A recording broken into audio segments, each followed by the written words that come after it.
¿De qué se nutre la nostalgia? Se pregunta el escritor uruguayo Mario Benedetti en uno de sus poemas. Y es que al igual que la tristeza, la melancolía ha sido un tema de gran interés para escritores y filósofos en el mundo. ¿Hay diferencia en estos conceptos? ¿Qué nos hace sentir cada uno? Hoy, quédate aquí en Diálogos en Confianza y compártenos tu experiencia con la nostalgia y la melancolía. Hola, ¿qué tal? Muy buenos días. Yo soy Marisa Escribano. Gracias por estar con nosotros una vez más. Nos da muchísimo gusto recibirlo, así como también, por supuesto, a nuestro público que nos acompaña aquí el día de hoy. Gracias por acompañarnos. Y bueno, pues hoy vamos a hablar acerca de la tristeza, la melancolía, la nostalgia, estas emociones o sentimientos, ahorita lo vamos a ver con nuestros especialistas para entender qué son, pero que sí es cierto que nos acompañan a lo largo de muchos trayectos de nuestra vida. De hecho, hay personas que viven instalados en la nostalgia o en la melancolía o en la tristeza. Entonces, bueno, pues hoy queremos entender un poquito más esto. Si bien es cierto que en estas fechas también mucha gente precisamente se siente nostálgica, se siente abatida, se siente triste, porque la vida va cambiando, nos va cambiando muchísimo y de repente añoramos todo aquello que tuvimos alguna vez y que hoy ya no tenemos. Por eso queremos platicar de esto hoy y lo invitamos a que se quede con nosotros para que aprendamos juntos a ver cómo lidiar con estas emociones. Y bueno, quiero presentarles a nuestros especialistas que nos acompañan el día de hoy, a quienes les damos también una muy cordial bienvenida. Está con nosotros Olga Loaiza, es doctora en desarrollo humano y logoterapeuta. Y además es mi maestra, así que hay que quedar muy bien con Olga. Claro que sí. Bien, ¿y tú, Mari? Muy bien. Aquí pasando estas fiestas. Feliz de tenerte aquí. Gracias, Mari. Porque ya sé lo difícil que es traerte luego, ¿eh? Entonces, muy contenta. Gracias. Está también con nosotros Lore Aresti, queridísima amiga también, y ustedes ya la conocen porque viene muy seguido, psicoanalista de la UAM Xochimilco. ¿Cómo estás, Lore? Estamos, que ya es ganancia. Ya es ganancia, ¿no? Ya llegamos hasta aquí. Ya llegamos. Sí. José Manuel Sosa Hernández, él es psiquiatra, ex coordinador del área de salud mental y psiquiatría en la dirección médica del Instituto Mexicano del Seguro Social. Bienvenido. Gracias. José Manuel, muchas gracias. Y nos acompaña María del Rocío Uribe. Ella es tanatóloga y pertenece a la Asociación Mexicana de Tanatología. Bienvenida. Hola, también, Rocío. Muchísimas gracias. Muchas gracias. Bueno, y mire, para empezar este programa tenemos una recreación de un poema, un precioso poema de Fernando Pessoa, y vamos a ver, tiene que ver con la nostalgia, vamos a ver qué nos dice.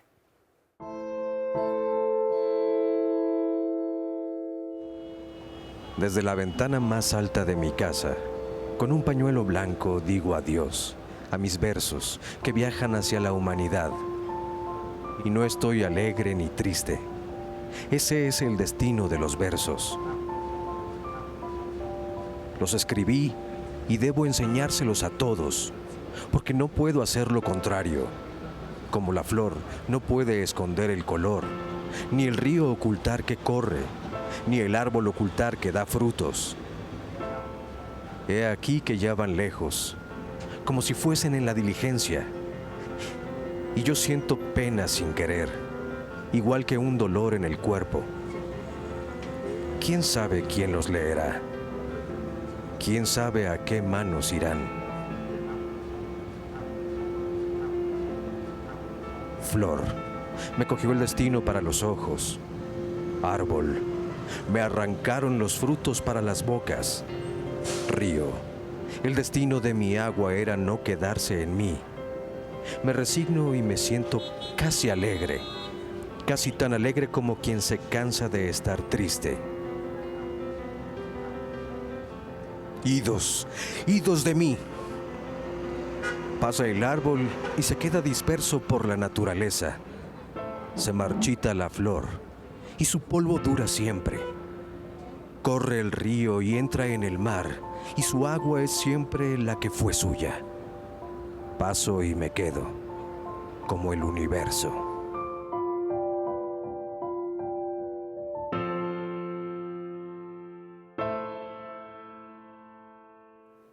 Bueno, estos poemas de Fernando Pessoa son una maravilla, de verdad, es un gran poeta, le recomiendo que busque su obra, tiene poemas muy, muy bonitos, pero este que acabamos de ver y de escuchar, dice una frase que a mí me jaló muchísimo, cuando dice, uno se cansa de estar triste.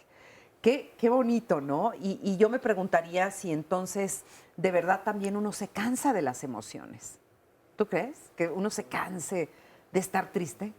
De las emociones no nos podemos cansar, o de los sentimientos tampoco, pero sí es importante que en algún momento nos cansemos de estar tristes, porque los sentimientos, digamos, vamos a llamarlos negativos o de tono gris o bajo, pueden terminar de pronto en un trasfondo patológico si no los administramos, entre comillas, adecuadamente. Sobre todo nos podemos hacer adictos a ello, Ajá. porque finalmente el sentimiento de pérdida terrible es una adicción, porque es una intensidad. Sí. Entonces muchos preferimos, en vez de la nada, esas cosas intensas, aunque sean dramáticas, de dolor y de pánico, pero es, comillas, es una paradoja, es vital. Entonces nos amarramos adictivamente al dolor. Sin embargo, estas emociones son necesarias para la vida, ¿no, José Manuel? Bueno, en general, las emociones son tan necesarias a la vida como que son la vida misma. O sea, las emociones nos acompañan a lo largo de toda nuestra vida, justamente desde que nacemos y justo hasta que morimos. Ajá. Entonces, hablar en lo interesante o lo llamativo de la frase en el poema de Pessoa es que habla de alguien que en un momento dado sí llegó a un nivel de tristeza tan profundo que habla y lo expresa diciendo que se cansa de estar triste. Y que eventualmente puede pasar a otro estado, que ahí es donde yo estoy marcando la condición de riesgo. Nada más quiero señalar una cosita, y es que una cosa son las emociones que están vinculadas, el doctor no me dejará mentir, con la cuestión biológica, y otra cosa son los sentimientos. El día de hoy creo que estamos hablando de sentimientos. ¿Qué características tienen los sentimientos? Que no tienen la intensidad de las emociones, pero tienen esta perdurabilidad en el tiempo, y entonces ahí es donde puede eventualmente aparecer el riesgo si no nos cansamos, y como decía la doctora Lore, pueden desarrollar en una condición de adicción o por lo menos de constancia, y eso no te va a dejar vivir. Oye, bueno, ajá, ¿qué ibas a decir, Rocío? Mira, yo considero que, si el doctor no me deja mentir, si nosotros nos instalamos en una emoción de tristeza, es porque así lo deseamos, porque hay un pensamiento que te puede traer la contra de una tristeza. El hombre tiene la gran posibilidad de elegir. Y si yo elijo el estar triste, puedo cambiarlo con un pensamiento de alegría o con un pensamiento, con un recuerdo que me quite de esa tristeza. Pero fíjate que cuando yo oigo eso, me entra como, tú ahorita no puedes hablar porque te están arreglando el micrófono. No sé si me están ganando cuando uno se pone o se cuestiona esta situación, ¿no? De, como dices tú, que uno puede regular, evidentemente hay algo que uno puede hacer, uno puede elegir la actitud, en fin. Pero o sea, como que esto es algo que de repente te inunda, te sale. Yo diría más que reprimir, entrarle a fondo para salir. Yo creo que las emociones, algo que tenemos que centrar, que el doctor es nuestro referente, es bioquímica pura. Antes pensábamos que las emociones eran pura subjetividad. Las emociones son bioquímica permanente, inciden directamente en nuestro cuerpo. Desde mi perspectiva, como formación psicoanalítica, que la he dado más vuelta y alivianado, es que nosotros, emoción negada, emoción que se hace cuerpo. A lo largo de la vida, todo lo que vivimos, que no tiene una expresión mínimamente consciente, se hace cuerpo, se hace enfermedad, se hace los mentados cáncer. Otro día te traigo esto, sí, de la problemática multifactorial del cáncer, pero también la emocionalidad tiene algo que ver. Claro. Entonces, y creo que la vida siempre alegre es imposible. la cultura norteamericana, be happy, be happy, be happy. Don't worry, be Querida, happy. don't worry. Entonces somos esto y algunos nos instalamos en la depresión y hacemos de esto el leitmotiv de nuestra vida. Entonces yo creo que ahí sí estamos hablando de que hay que salir.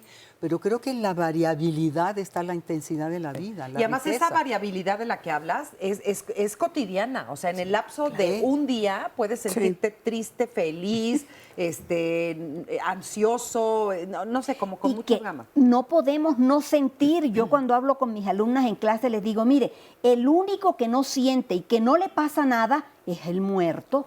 Claro, claro. Pues sí, ¿no? En eso nos movemos. Yo quiero aprovechar, ya que me dieron el privilegio de la referencia, plantear una posición muy clara. A ver, La posición muy clara es que con todo lo que se ha logrado, particularmente del año 90 a 2000, en lo que se llamó la década del cerebro y los conocimientos que tenemos sobre el asiento físico de las emociones, esto no quita y esto no obsta para que las emociones y los sentimientos sean vistos y puedan seguir siendo vistos a través de la filosofía, a través del pensamiento, a través de la literatura. El hecho de que los médicos y los médicos que nos dedicamos a esta área de la salud tengamos ahora un poco más de elementos no implica que los otros conceptos se puedan hacer a un lado. El segundo punto que me interesa plantear es que esta variabilidad de la que tú hablas, Marisa, es una variabilidad muy interesante, porque es la variabilidad normal del estado de ánimo de las personas, vuelvo a lo mismo, desde el nacimiento a la muerte y, por supuesto, día con día. Y el tercero que me parece muy importante también para dejarle sustento es esta conceptualización del hecho de que la enfermedad, el concepto negativo, el vivir constantemente en la tristeza, deriva en enfermedades graves. Es un terreno riesgoso, mis colegas médicos de otras especialidades lo manejan con bastante temor, pero tampoco hay magia aquí. O sea, la relación entre emociones y biología cerebral se establecen en un concepto muy claro, medio dificilona la palabra, como siempre en medicina, de psico-neuro-inmuno-endocrinología. Así es. Ahí, Fíjate.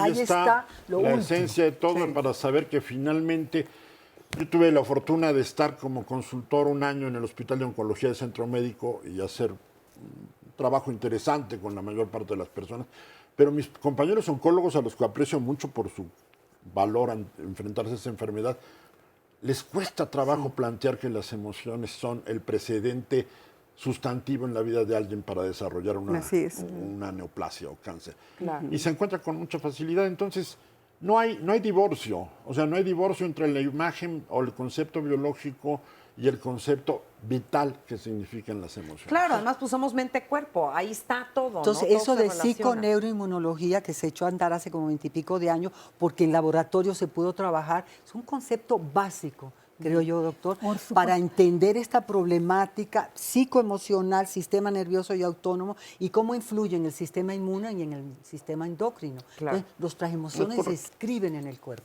Y además, como decías, Lore, si tú no vas al fondo de esa emoción, no la trabajas, no la sanas, tu cuerpo grita Se escribe. lo que el alma calla. Aquí Exacto. quiero yo Cuerpo introducir grita lo este que el alma concepto calla. en el sentido de que sí es muy importante el fundamento psicofísico o somatopsíquico, porque somos logoterapeutas y no podemos renunciar a nuestra condición y formación teórica aquí en la señora que está a mi izquierda.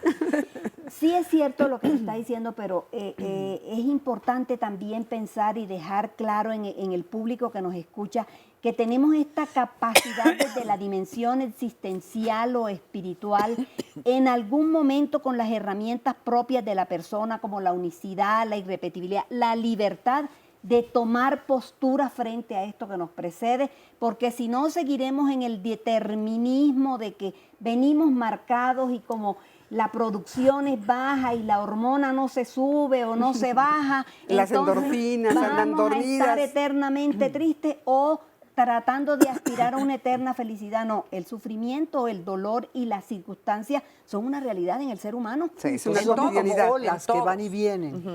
La marea va y la marea pero a ver, viene. yo quiero que me expliquen algo porque siempre me confundo con el concepto emoción-sentimiento.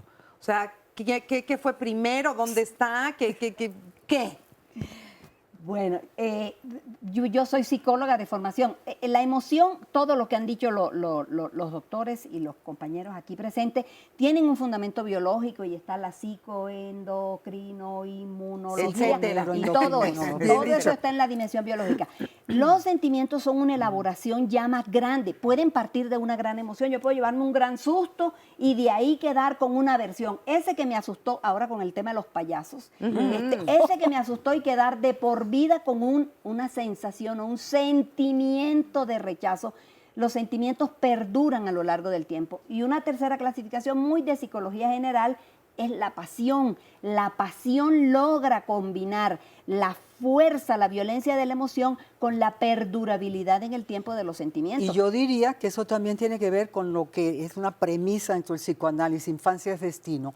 Cómo fui querida, amada, contenida, cómo fui rechazada, no vista, etcétera. Entonces me da el bagaje o la fuerza para trascender o quedarme o atraparme. Entonces, el origen de mi familia y cómo se manejaron las emociones, no he hablado, porque el hablar es un tema, pero la vivencia se va quedando escrita, no necesariamente verbalmente.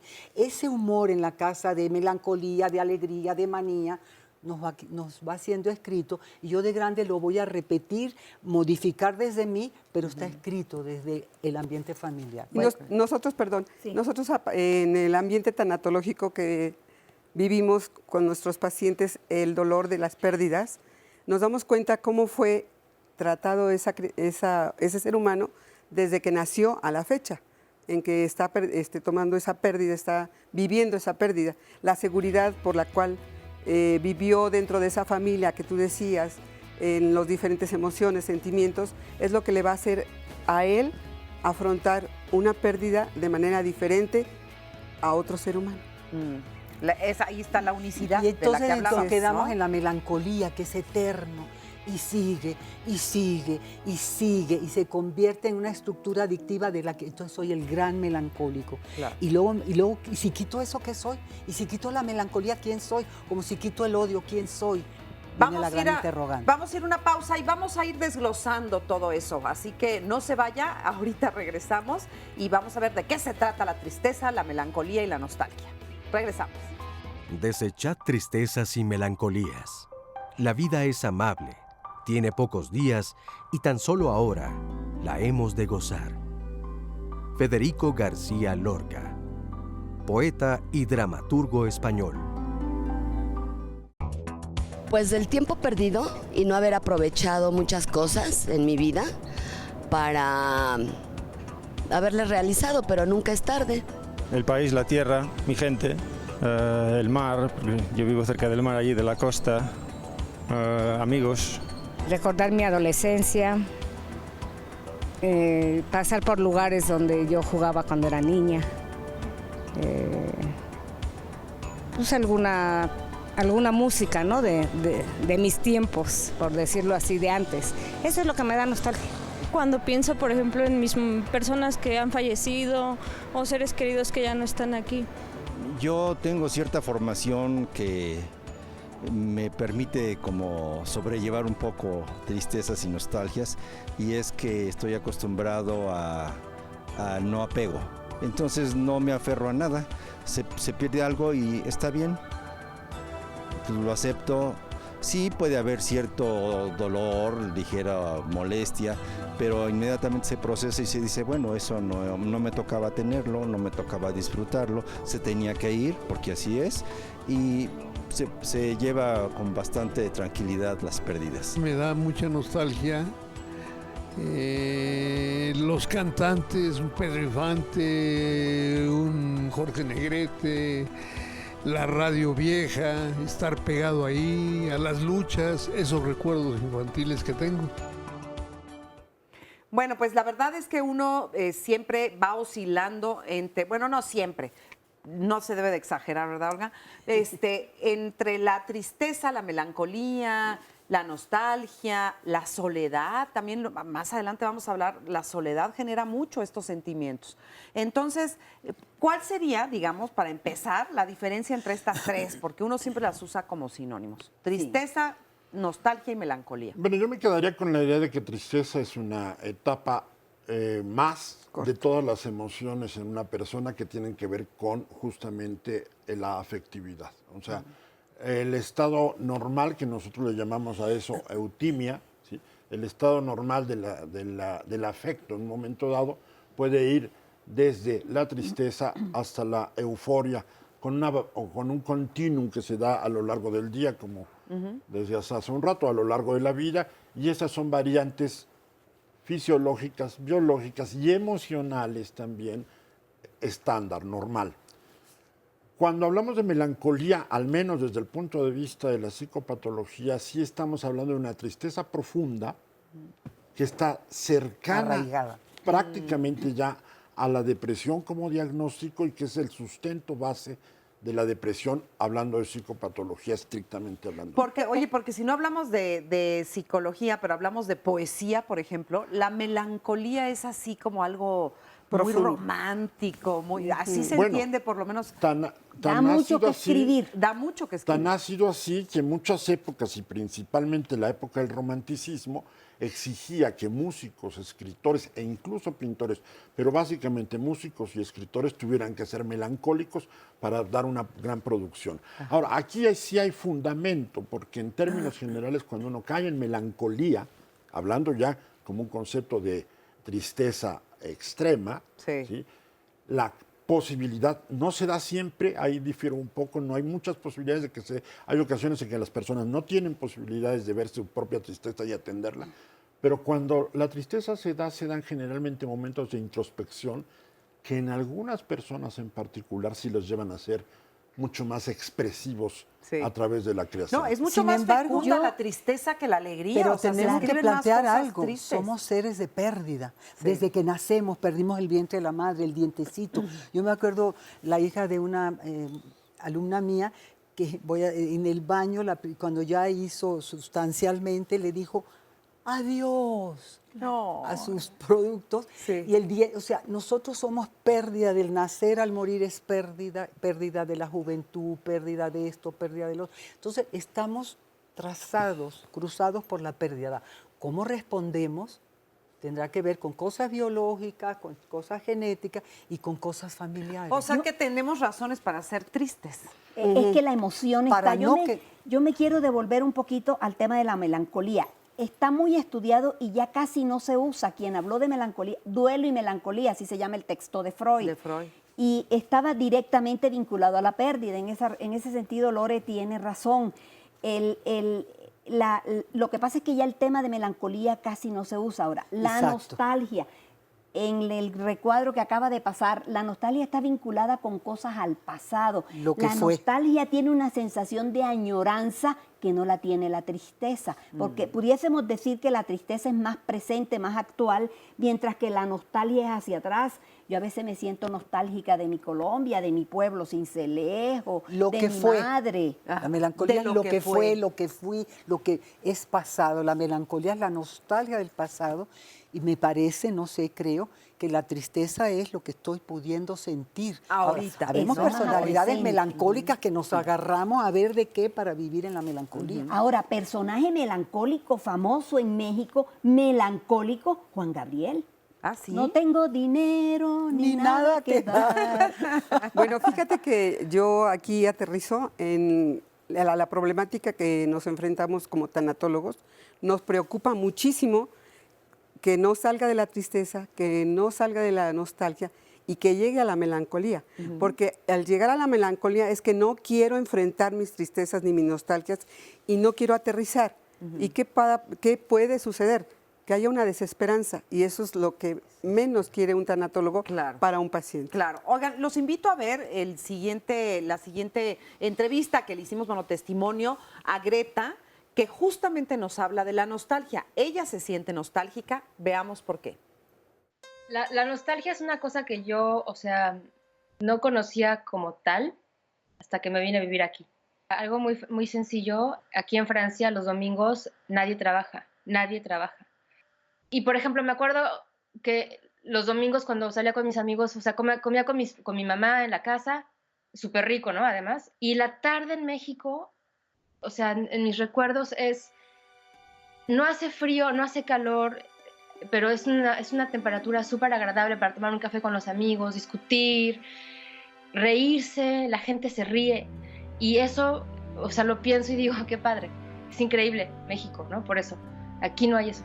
Pero las cosas más importantes que son como la familia, los amigos, el estar, el perderse de eventos importantes de la gente que uno quiere, de muertes, nacimientos, cosas importantes de la vida. Cuando no estás cerca, pues hay una nostalgia enorme, hay una añoranza gigante que no se puede compensar con nada. Eso es lo que a mí me hace falta acá, ¿no? Yo no lo tengo, no es lo mismo, ni nunca va a ser. No, ay, pobre Greta, porque además pues está en Francia y los franceses no son lo cálidos que somos los mexicanos. Son 2 y 2 son 4, no, más nada. Pues, con razón Bueno, nos extraña, Greta. Ella decía acerca de la comida, hasta el olor de la sopita de mamá, ¿no? Hay mensajes, cómo extraño el olor de la sopita de mamá. Hay una canción de Juan Manuel Serrat que dice, no es que no vuelva porque me he olvidado de tu olor a tomillo y a cocina. Es una canción que le dedica a la mamá, una bellísima canción de Juan Manuel Serrat, pero que justo habla de esa nostalgia. Pero el ser humano, perdón, pero es nostálgico por naturaleza.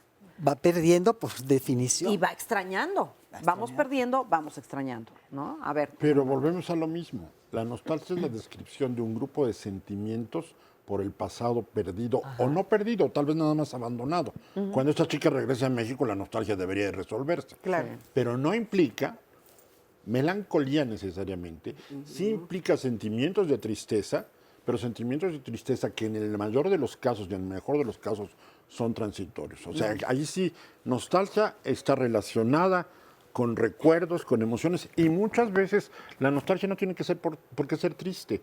La nostalgia puede ser acompañada con mucha frecuencia, y sucede en las rupturas de pareja o en las relaciones de pareja. La nostalgia va acompañada de las emociones y de los sentimientos positivos que se tuvieron en la relación. Es a un lado. Cuando dejas de odiar al sujeto. Cuando no te mueve nada. Y recordarle lo grato, además. Pero sigue siendo nostálgico. Sí. Si lo acompañamos, a estos chicos que se van al extranjero les pasa muy seguido. Es frecuentísimo que incluso hay que ir por ellos, porque no se quedan en tristezas, sino se van a depresiones profundas graves. Y como bien dices, la mayor parte de los países donde estos chicos se van, 2 o 3 de mis pacientes se fueron a Canadá en pleno invierno a iniciar. Y hubo que ir a recogerlo así de en medio de la sala, tirado en el suelo, porque ni siquiera se movía, ¿no? Desolado. Totalmente. Desolado, pero es sin diferente. sol. Sí, claro. Y yo sí insisto en que melancolía no es del maestro el origen, melancolía es hipocrática. Bueno, sí, por la bilis negra. Melancolía, no hacemos más que, aquí hay una correlación muy interesante. Hipócrates, no él, pero Hipócrates básicamente habla de bilis negra, como la temperatura alta de la bilis negra, la causa de la depresión, en aquel entonces no se llamaba depresión, y nos seguimos así. Freud usa duelo y melancolía precisamente para hablar de lo mismo, y nosotros estamos hablando no porque querramos cambiarle a todo el nombre, pero a la bilis negra hipocrática nosotros ahora decimos que son los neurotransmisores alterados. Ajá. Eso se oye mejor.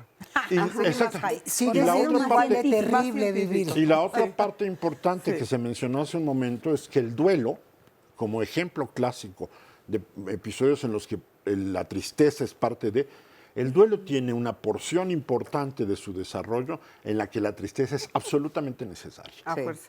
Sí. Entonces, ¿para qué sirve? ¿Para qué sirve la tristeza? Es perfecta pregunta. Para reparar. Para reconocer.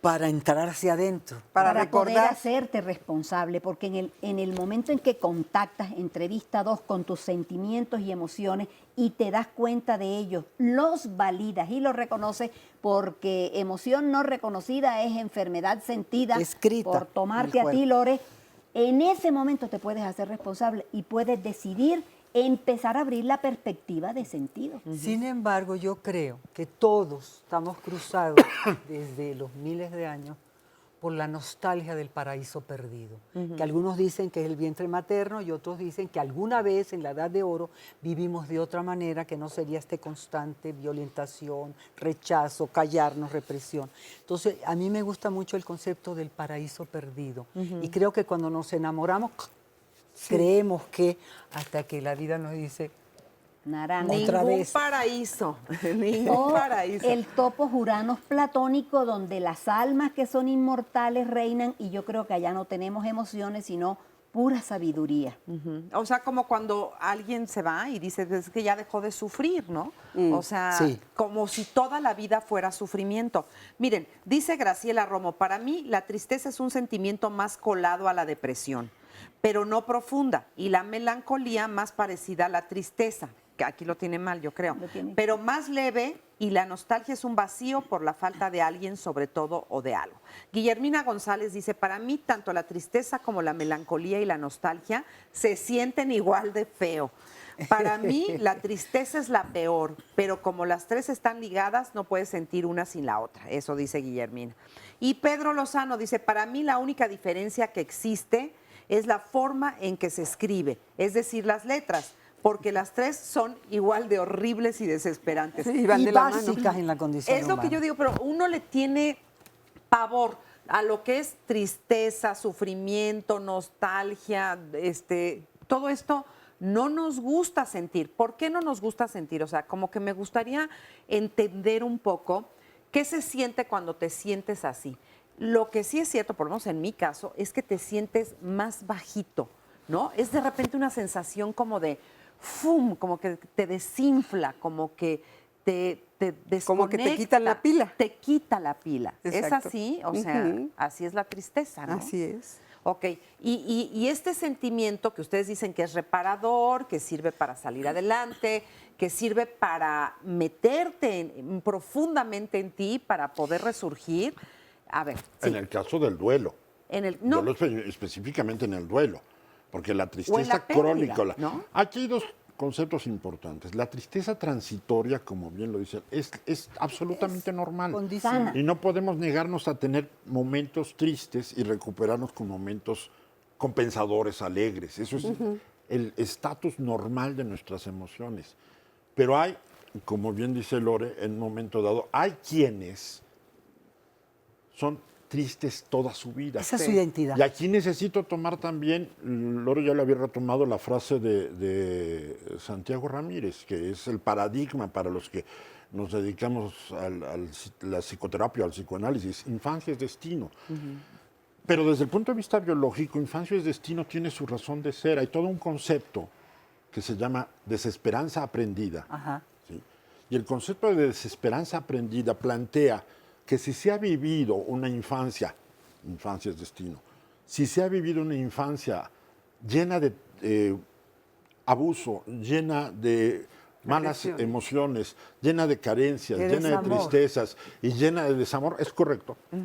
Entonces, lo que queda para el resto es que la persona ahora sí se acostumbra a vivir así y va a ser el triste crónico de toda la vida. Y cree que así yo pienso, aquí hay una cosa muy importante para mí. A ver. Infancia es destino, eso defiende y argumenta la teoría psicoanalítica. Nosotros desde la logoterapia y en atención a la teoría del doctor Víctor Frank, el ser humano es el único que puede dar lo que no ha recibido. Sí tenemos un precedente, él lo maneja como, sí tenemos situaciones que nos condicionan, si nacimos sin una mano, si tenemos una tendencia a la depresión, lo que usted quiera, guste y mande.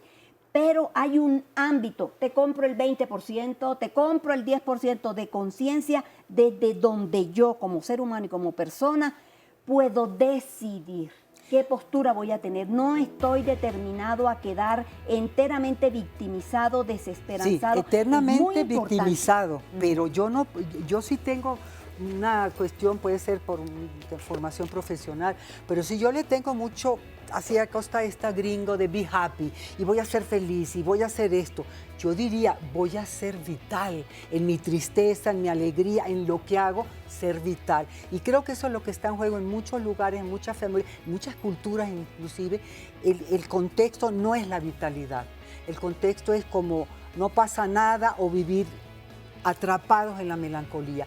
Yo creo que inclusive, valga la paradoja, que inclusive mi tristeza puede ser vital. Ok. Pues vamos a seguir platicando de esto. Vamos a una pausa rápidamente y regresamos a seguir comentándolo. No se vayan. No hay nostalgia peor que añorar lo que nunca jamás existió. Joaquín Sabina, cantautor español. Bueno, pues ya estamos aquí de regreso. Vamos a platicar con Leticia. ¿Cómo estás, Leti? Bien, bien, aquí estamos. ¿A qué le tiras más tú? ¿Tristeza, nostalgia, melancolía? Creo que a todas. De veras, sí. Sí.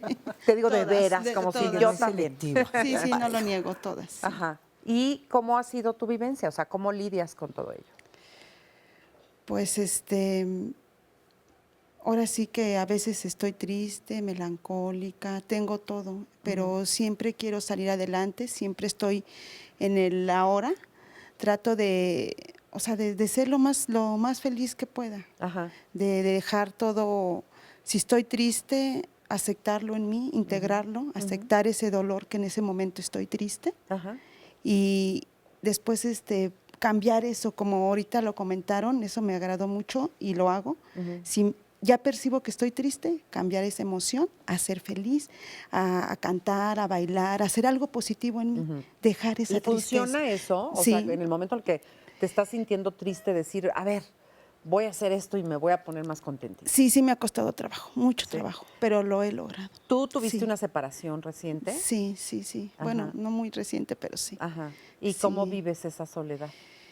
¿Te gusta estar sola? Bueno, ya regresé con mi pareja. Ah, ya. Fue poco tiempo el que me separé. Ajá. Fue algo una experiencia bonita porque ahí fue donde yo Contactaste. conmigo, ¿no? Sí. solita, porque dormí sola, estuve sola. Entonces sí, ahí fue donde yo me conocí más, me identifiqué más conmigo misma, a ver qué es lo que a mí me gusta, Ajá. qué es lo que yo sentía, qué es lo que yo quería, qué es lo que yo buscaba. Más que nada, qué es lo que yo tenía, era una búsqueda, había una búsqueda en mí. Y sí encontré respuestas. Qué bueno, muchas me da respuestas. mucho gusto, Leti. Sí, Muchas gracias por muchas estar gracias, aquí. gracias. No, al contrario. Carmen, ¿tú cómo estás? Bueno, pues muy agradecida por la invitación y bueno, yo estoy escuchando los especialistas y bueno, creo que me encuentro en esas etapas, ¿no? Entre la tristeza, la nostalgia y pero lo que escuchaba es cierto que el dolor me lleva a ser responsable. Porque bueno, yo estuve casada 2 años, en ese tiempo, en esos 2 años tuve la pérdida de un hijo, murió, y enseguida me pidieron el divorcio, lo cual, eso fue una pérdida muy grande para mí. Claro. No me fue fácil superarla, pero permanecí mucho tiempo en esa etapa. El dolor me hizo sentir responsable porque yo decía, ¿qué me pasa? O sea, yo me miraba al espejo y decía, ¿a dónde voy? ¿Qué me pasa? ¿Por qué me siento así? Yo no sabía ponerle nombre a lo que yo sentía. Sí. O sea, yo no sabía que era tristeza, no sabía que era dolor, no sabía que era nostalgia. Yo no lo sabía hasta que llegué y me senté a escuchar a mis compañeras y a través de ellas aprendí que lo que ellas sentían, yo lo fui descubriendo a través de ellas. Ajá. ¿Eso te ayudó? Eso, claro, me sacó. Y eso no quiere decir que eso no siga surgiendo en mí, porque siguen surgiendo en mí esa tristeza, esa nostalgia, siguen en mí, en otros aspectos de mi vida, incluso en la familia, en el trabajo, siguen surgiendo en mí, pero ahora las puedo detectar, ya puedo detectarlo. ¿Y pudiste o has podido superar esas pérdidas? Esa pérdida sí la pude superar. Surgen otras pérdidas, sobre todo de pareja, que me crean esa tristeza, esa nostalgia, pero me doy cuenta, hoy me doy cuenta y sí me doy chance de sentir esa tristeza, ese dolor. Me acompaño, hoy hoy puedo hacer eso. Tengo esas herramientas. ¿Cómo es acompañarte? ¿Cómo es acompañarme, abrazarme, estar conmigo, estar en contacto conmigo, tomarme de las manos, mirarme al espejo y preguntarme, ¿te sientes sola? Sí, sí me siento sola. No te preocupes, chiquita, vamos a salir. Esa palabra, entre otras, ¿no? Como chaparrita, muñequita, me han servido mucho, porque eso es lo que he aprendido en el lugar que voy. A quererte a ti. A quererme a mí, sobre todo tomarme mucho en cuenta a mí. No lo que digan los demás, porque bueno, cuando tuve la pérdida de ese hijo, de ese ex esposo, mucha gente me veía llorar y me decía, ¿pero por qué lloras? O sea, si lloras, tu hijo no está descansando. Todas esas creencias, Ay, ¿no? sí. Que me lastimaban Es que más. somos bien metiches todos. Siempre le Sí. decimos a los demás cómo resolver las cosas, pero uno nunca las resuelve en su vida, ¿verdad? Y bueno, a mí me ha ayudado mucho la asociación, y... ¿En qué asociación estás? En CEDAT. Y bueno, ahí puedo hacerme responsable de este dolor. Hoy estás más tranquila, sí, más feliz. Sobre esa pérdida, sí. Les digo, surgen otras pérdidas, pero hoy yo decido si me instalo en el dolor, porque me doy cuenta que sí en esta última relación me causó mucho dolor, mucha tristeza, mucha nostalgia, pero estoy acompañada. Fíjate, conmigo. aprendo de ti dos cosas. Una, que, bueno, uno decide, ¿no? Y que, por otro lado, también uno tiene que darse cuenta y aceptar la emoción que está sintiendo en ese momento. Serían como las dos cosas que a ti te ayudaron a salir adelante. Aceptar lo que te estaba pasando y ponerle nombre y apellido, ¿no? Y además quererte, apapacharte y darte a ti todo lo que necesitas. Muchas gracias, Carmen. Muy bonito. Bueno, pues precisamente tenemos una cápsula donde nos explican cómo funciona el cerebro y qué, bueno, con la tristeza, por ejemplo, qué sucede en el cerebro que nos hace sentir tristes. Veamos. La tristeza es una emoción profundamente natural, que de hecho no solo los seres humanos la tienen otras especies, que tienen una estructura que se conoce como sistema límbico, particularmente la amígdala. Es una estructura importante en el cerebro para sentir tristeza. Una serie de sistemas de neurotransmisión cambian, ¿no? Particularmente se incrementa un neurotransmisor conocido como noradrenalina, ¿no? Que va a incrementar los estados de ansiedad, de estrés, etcétera, y va a disminuir un neurotransmisor conocido como serotonina, que obedecen a una experiencia cotidiana, a una pérdida, y que de hecho en algún momento estar triste es la respuesta más adaptativa y más sana en un sujeto.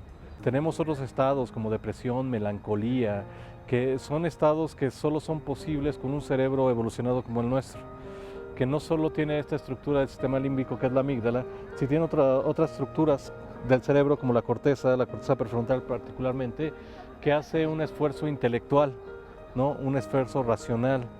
Ese pensamiento es corteza prefrontal y ya no solo es la tristeza tiene nombre, la tristeza tiene nombre de abandono, tiene nombre de mujer, tiene nombre de algo que he perdido, de algo que extraño, de algo que no poseo, de algo que he perdido, pero le puedes adjudicar una razón y esa razón es tu corteza que sin querer te mantiene en un estado, digamos, constante de una tristeza que solo te hace, como diría Jaime Sabines, ¿no?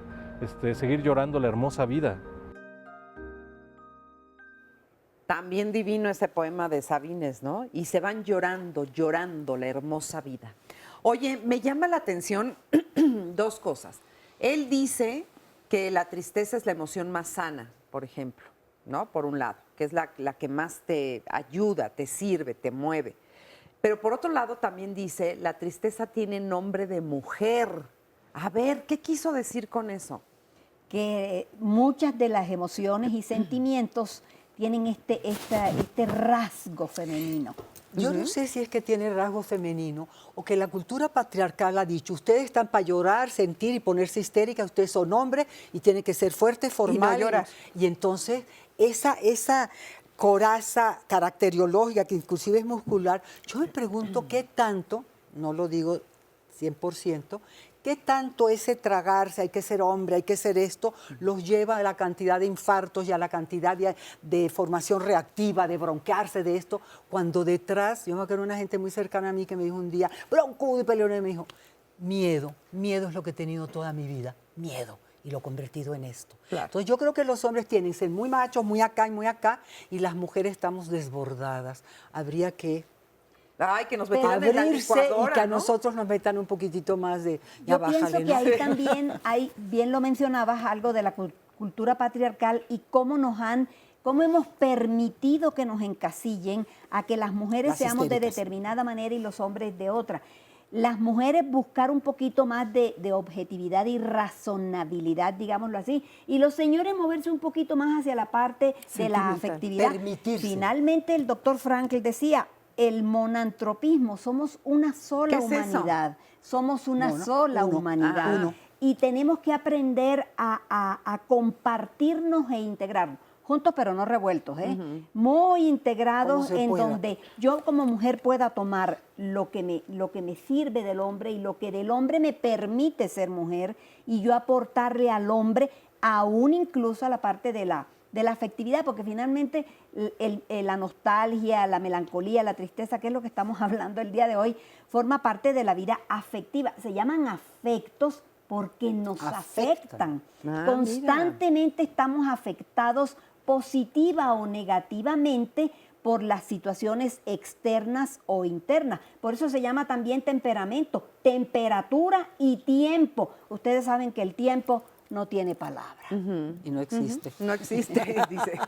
¿Somos atemporales? A ver.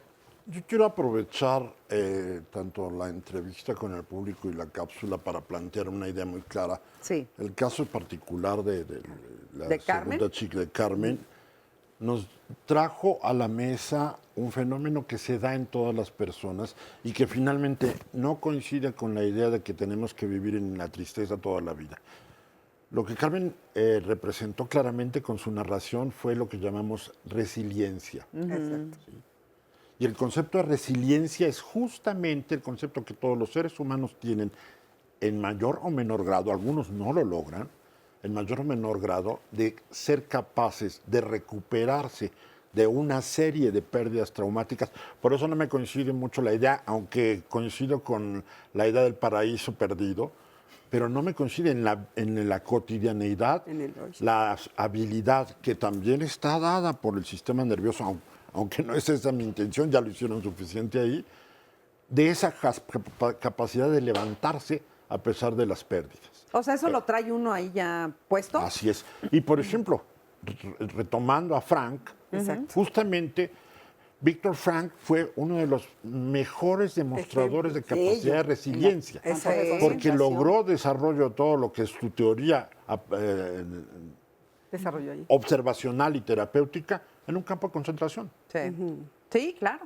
Entonces, la resiliencia es algo que todos tenemos, que nosotros en logoterapia le llamamos esta fuerza interior, la parte espiritual del ser humano. Y todos tenemos, y depende también del contexto familiar que nos levanta o de la que nos hunde. Sí, yo retomo... Regresamos a Infancia es Destino. Pero...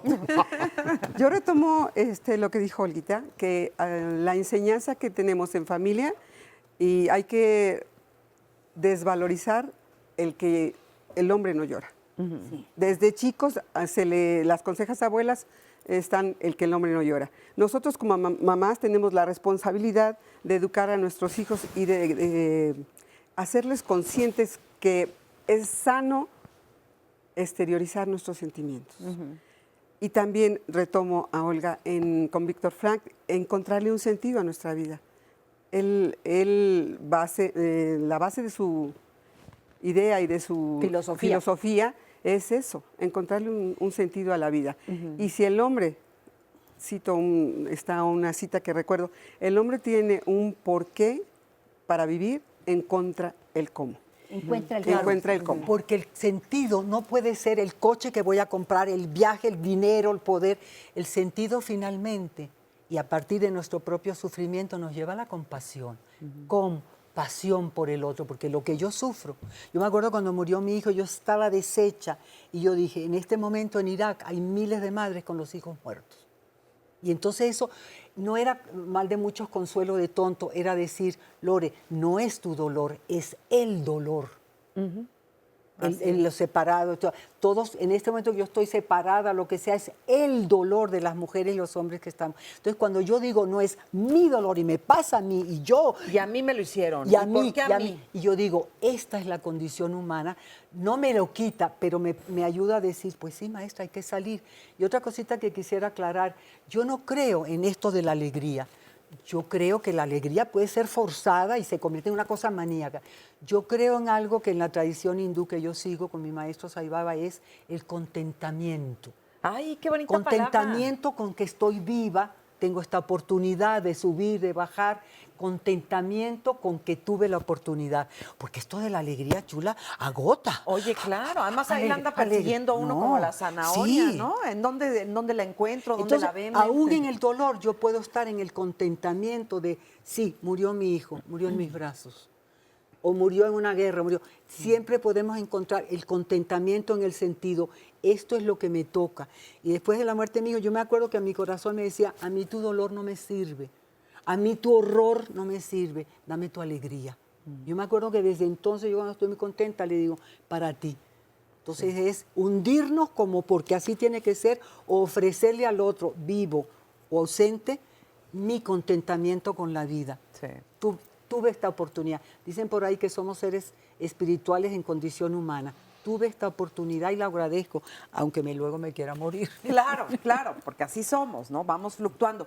Pero, ¿qué es lo que hace que una persona sí pueda como tener este contentamiento que tú dices o tender a la alegría? Porque pues todos queremos o querríamos vivir instalados en ese paraíso, el paraíso de la alegría perpetua.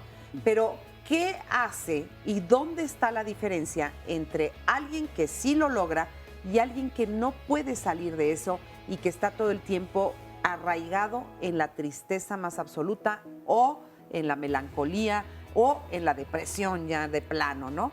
Vamos, si quieren ahorita que regresemos de esta pausa, platicamos y me contestan esto. Así se los voy dejando para que lo piensen, porque tenemos algunas llamaditas telefónicas. Jerónimo Suárez dice, no sé cuál es la diferencia, pero sé que van de la mano y sin duda las tres te pueden hundir en una depresión o te ayudan a valorar y a reconquistar lo que tienes. Priscila Méndez dice, yo creo que sentimos alguna vez en algún momento de nuestras vidas estos sentimientos. Son etapas, son un círculo. Vamos a seguir hablando de esto, pero después de esta pausa. Supe que no era ella la que había partido, sino su nostalgia. Marcela Serrano, escritora chilena. De las emociones no nos podemos cansar o de los sentimientos tampoco, pero sí es importante que en algún momento nos cansemos de estar tristes, porque los sentimientos, digamos, vamos a llamarlos negativos o de tono gris o bajo, pueden terminar de pronto en un trasfondo patológico si no los administramos, entre comillas, adecuadamente. Sobre todo el sentimiento de pérdida terrible es una adicción, porque es una intensidad. Sí. Entonces muchos preferimos, en vez de la nada, esas cosas intensas, aunque sean dramáticas, de dolor y de pánico, pero es, comillas, es una paradoja, es vital. Las emociones son tan necesarias a la vida como que son la vida misma. ¿Qué características tienen los sentimientos que no tienen la intensidad de las emociones, pero tienen esta perdurabilidad en el tiempo? Si nosotros nos instalamos en una emoción de tristeza, es porque así lo deseamos, porque hay un pensamiento que te puede traer la contra de una tristeza. El hombre tiene la gran posibilidad de elegir, y si yo elijo el estar triste, puedo cambiarlo con un pensamiento de alegría, o con un pensamiento, con un recuerdo que me quite de esa tristeza. Pero antes pensamos que las emociones son pura subjetividad. Las emociones son bioquímica permanente, inciden directamente en nuestro cuerpo. Desde mi perspectiva, como formación psicoanalítica, que la he dado más vuelta y alivianado, es que nosotros, emoción negada, emoción que se hace cuerpo. el hecho de que la enfermedad, el concepto negativo, el vivir constantemente en la tristeza, deriva en enfermedades graves. Es un terreno riesgoso. La nostalgia está vinculada con cosas al pasado. Fíjense que una de las mejores cosas que yo he aprendido en la vida es que somos duales, o sea, tenemos todas las emociones y los sentimientos al mismo tiempo también en nosotros mismos. Eso, saberlo, ya como que te quita la presión de soy triste o soy alegre, porque puede ser feliz triste. Y eso me recuerda a la película justo de Intensamente, esta que hablaba de todas las emociones y que decía, es que yo soy feliz triste. Entonces me encanta, porque así somos, ¿no? Vamos fluctuando, vamos cambiando de momento a momento, y si uno acepta que puede tener todo eso, uno puede estar pasando por un dolor muy grande y aún así alegrarte por alguna otra cosa, por algo bueno que le pasó a alguien, por otra cosa buena que tienes tú en tu vida. Entonces, cuando estamos hablando de cambiar tus emociones o tratar de transmutarla, digamos, la tristeza en algo alegre, pues es justo agarrándote de esas otras cosas que sí te dan alegría, aunque estés pasando por un momento de tristeza.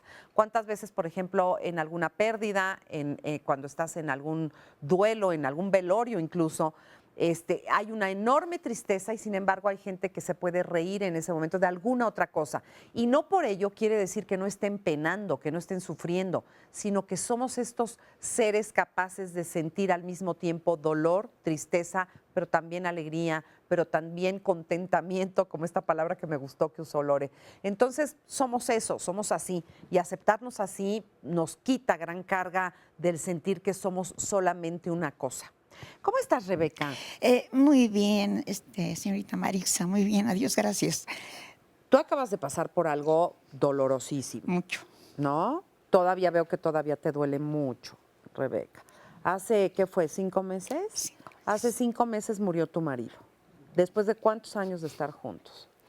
60. ¡Ay! 60 años, toda una vida. Que aguante, ¿verdad? No, hombre, sí. ¿De quién, ¿Tuyo o de él? De los dos. De los dos. De los dos. Oye, por supuesto que duele y por supuesto que te cambia la vida, te cambia todo. ¿Qué haces para transitar por este dolor ahorita? Bueno, la vida es muy sabia, ¿no? Hay ahorita muchas cosas que los terapeutas lo han dicho, usted lo ha dicho todo, pero no hemos hablado de coraje. A ver, cuéntame. La vida nos da coraje. Coraje, quieres decir valor. Valor. Armarnos de valor, de coraje. Ahorita me han detenido la pensión. Ajá. No tengo lugar fijo donde vivir. Ajá. Porque han abusado de mí. Ajá. La familia me ha quitado el departamento, la familia de mi esposo, y estoy luchando contra eso. Pero yo sé que ese coraje me va a hacer salir adelante. Sí. Porque no, soy una persona muy grande ya, 80 años. ¿Tienes 80 años? Sí. Pues te ves muchísimo más joven. Y lo que Dios me deje de vida, voy a luchar. Porque no quiero vivir en la calle. No, tengo hijos, pero tienen sus compromisos. Sí. Entonces yo voy a luchar. Ese coraje me está haciendo salir adelante, aparte del dolor, de la tristeza, de la nostalgia, de todo eso. Ese coraje me está haciendo recurrir a todos lados. Estoy tocando puertas en un lado, en otro. Estoy pidiendo ayuda y yo sé que lo voy a lograr. Lo vas a lograr, lo voy Rebeca, a lograr. Lo vas a lograr. Y yo sé que sí. Y además tienes toda la razón, porque en este momento de tu duelo, el coraje, como le llamas tú, que es realmente la fortaleza, la fuerza, en este momento la rabia incluso, sí, es la que nos moviliza hacia movernos y no quedarnos en la tristeza. Eso es lo que yo estoy pidiendo a Dios. Porque sé que todo lo que no mata fortifica. Así es. Y yo espero que esto me fortifique para luchar. No sé cuánto tiempo vaya a vivir, Dios me deje vivir, pero sé que es un abuso el que están cometiendo conmigo. Y al fin tiene que triunfar la verdad. Así es, así es. Tiene que triunfar lo legítimo. Así es, la lo ley, justo. lo justo. ¿Verdad? Y te lo deseo de todo corazón, Rebeca, te lo deseo de todo corazón.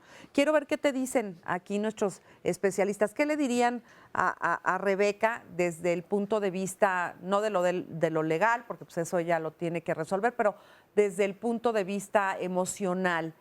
¿Para qué le está sirviendo ahorita este coraje, esta rabia, este enojo que tiene? Te ves muy bien, maravillosa. Puede ser el paradigma de lo que es tener fe y esperanza. Como decía Marisa, pues lo legal se va a ir dando. Y una cosa, mujer, lo que te pertenece, te pertenece. Y nadie te lo puede quitar. Y como decía Marisa, que el enojo que pueda haber subyacente o detrás de la tristeza y el dolor por la pérdida, te sirva para sacar la fuerza, como tú bien lo dices, muy bonito, el coraje como valor, como impulso para que tú puedas salir adelante, porque no es una sola pérdida, no solamente perdiste al compañero de 60 años, te quieren quitar una casa, te quieren quitar la dignidad, te quieren quitar a lo que tienes derecho. No te dejes. Qué bueno que te diste la oportunidad de venir y que te puedas dar cuenta que las emociones son nuestras compañeras. Ninguna emoción te degrada, ninguna emoción o sentimiento te hace indigno. Al contrario, las emociones y los sentimientos son como la sal. No sé si alguno de mis compañeros. Y además, como tú acabas de decir, el coraje, la rabia te impulsa a seguir adelante. O sea, lo legal es lo legal, como están diciendo, pero el sentimiento que tú tienes, el sentido de la muerte de tu esposo, puede ser que te dé el sentido de tu vida. Lore. Y yo diría que, Rebeca, tendrías que, mi esposo murió después de 25, no de 60, la mitad de la vida se fue, eso hay que aceptarlo, llorarlo, berrearlo, gritar y maldecir a Dios que se mandó ese numerito. Porque si no vas a tapar solo con coraje, y entonces en vez de la tristeza, la desolación, el duelo normal, natural, 9, 10 meses, lo que sea, lo sustituyes con bronca, sí te levanta, pero te levanta de alguna manera tapando el proceso natural de tu dolor. Yo te diría los dos. Y no te olvides, el compañero está. Claro. Está en ti y estará. Cuenta con él. Ay, qué bonito. Gracias. Que te oriente, que te Muchas diga. gracias, Rebeca, y gracias Escúchalo. por compartirlo con nosotros. Y bueno, pues aquí te abrazamos de todo corazón. Me sirve mucho esto. Ay, nosotros Yo lo también. vine con mucho gusto. porque Muchas sé que gracias. Me sirve esto. Y les doy muchas gracias a los terapeutas y yo creo que todo lo que me están diciendo me va a dar más fortaleza. Fíjate, hay una frase que a mí me gusta mucho que dice, hay que darle para adelante, porque para atrás ya dolió bastante. Sí. Esa me encanta. Oigan, vamos a ver la siguiente cápsula. Entrevistamos a Marcela Ortiz. Ella es una cantante que tiene una voz maravillosa, pero que canta fados. El fado es la representación más grande que puede haber de la nostalgia y de la tristeza. Son preciosos los fados. Vamos a ver qué nos dice Marcela. Y el fado viene del latín fatum, que quiere decir destino. Es una música que habla justamente de estas emociones que forman parte de nuestro destino. Lo que no fue, lo que será, lo que la persona deseaba, anhelaba, pero no se pudo dar. Y es esta música que también nos transmite el sentir portugués, que bueno, también es un sentir universal, pero se les da más a ellos por su historia. Siento vida, siento vida. Fue un país de navegantes, de hombres que colonizaron. Entonces estos hombres subían a las embarcaciones y se despedían de sus familias. Cuando veo la luna llena, mi alma toda serena lanza secretos al mar. Si pudiera decir qué me ha ayudado a poder interpretarla, a sentir hasta cierto punto este dramatismo, por decirlo así, ha sido leer las letras y aproximarme a la poesía. La primera aproximación fue con Amália Rodríguez, que es como decir una Edith Piaf, una Lola Beltrán, de allá de Portugal. Y fue tanto lo que el fado significó para mí que también por eso corrí hacia allá a poderlo conocer. Sentarme cerca de la Torre de Belém y ver el Tajo y ver a las personas e imaginarme, a menos de lo que yo conociera de la historia, de la poesía, cómo eran sus vidas en ese entorno. Eso me ha ayudado mucho a poder interpretarlo. Cuando veo la luna llena. Esta cuarta producción fue para mí muy importante y fue algo muy hermoso, porque fue sentarme a escribir, a respetar mucho la métrica de la música de allá, de este estándar, pero tratar de transmitir esta sensación de saudade, que aparte no tiene traducción, lo más cercano es nostalgia. Yo quería que la gente en este disco pudiera acercarse a esta sensación en nuestro idioma. Allá en Portugal se dice, en cuanto a la saudade y a la nostalgia, pues sí es triste recordar la melancolía y tal, pero también siento la saudade con alegría, con este contento. No fue, pero bueno, sigo viviendo y sigo queriendo vivir. Van secretos a la mar. Si no había escuchado este género, digamos, musical, busque fados. Hay muchas cantantes de fados, por supuesto, la mayoría son portuguesas, porque pues de ahí nace, pero la verdad es que es súper emotivo. Y en el fondo, dígame si no, cierto grado de tristeza es delicioso. Es cuando las canciones te saben más rico, es cuando escribes y haces poemas y escribes cartas que son verdaderamente entrañables. O sea, la tristeza es muy fecunda, tiene lo suyo, de verdad es una emoción, sentimiento o como sea, porque como le quieran llamar, muy, muy lindo cuando se vive y bueno, también hay que saber salir de él, porque es lindo cuando sabes entrar y salir de la tristeza, pero si te quedas instalado ahí, pues ya no está tan padre, ¿verdad? Marina, ¿cómo estás? Bien, gracias. ¿Sufriendo? No. Aquí la tenía sufriendo, ya venía con ella y no llegaba y no llegaba. ¿Tú qué opinión tienes de todo esto? ¿Tú querías decir algo? Bueno, me parece que es importante cómo estamos estructurando y cómo se van dando el diálogo en cuanto a la tristeza, pero creo que estamos dejando afuera algo muy importante, que es cómo sienten la tristeza los infantes, porque a veces uno como mamá no sabe cómo, o sea, si sé que mi hijo está en tristeza o ya cayó más bajo. Aparte, a veces los niños, pues, ellos, uno como adulto va y dice, bueno, ok, tengo que superarlo, tengo que ser feliz, tengo que salir de esto, pero un niño, ¿cómo lo hace? Entonces, una mamá a veces no sabe ni cómo identificarlo, no sabe qué hacer.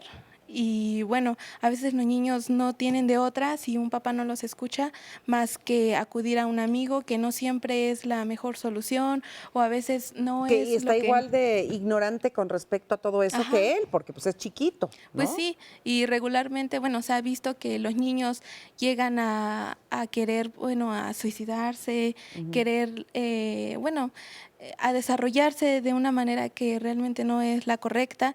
Y yo creo que en vez de esperar a que él desarrolle o vaya por un mal camino, pues aprender a identificar cuando es más pequeño para poder guiarlo. Entonces creo que sería necesario unos tips o unas técnicas para poder identificarlo. Toda la razón. Vamos con nuestros especialistas. José Manuel, ¿tú cómo identificas cuando un niño está triste o está mal? ¿Cómo se sabe?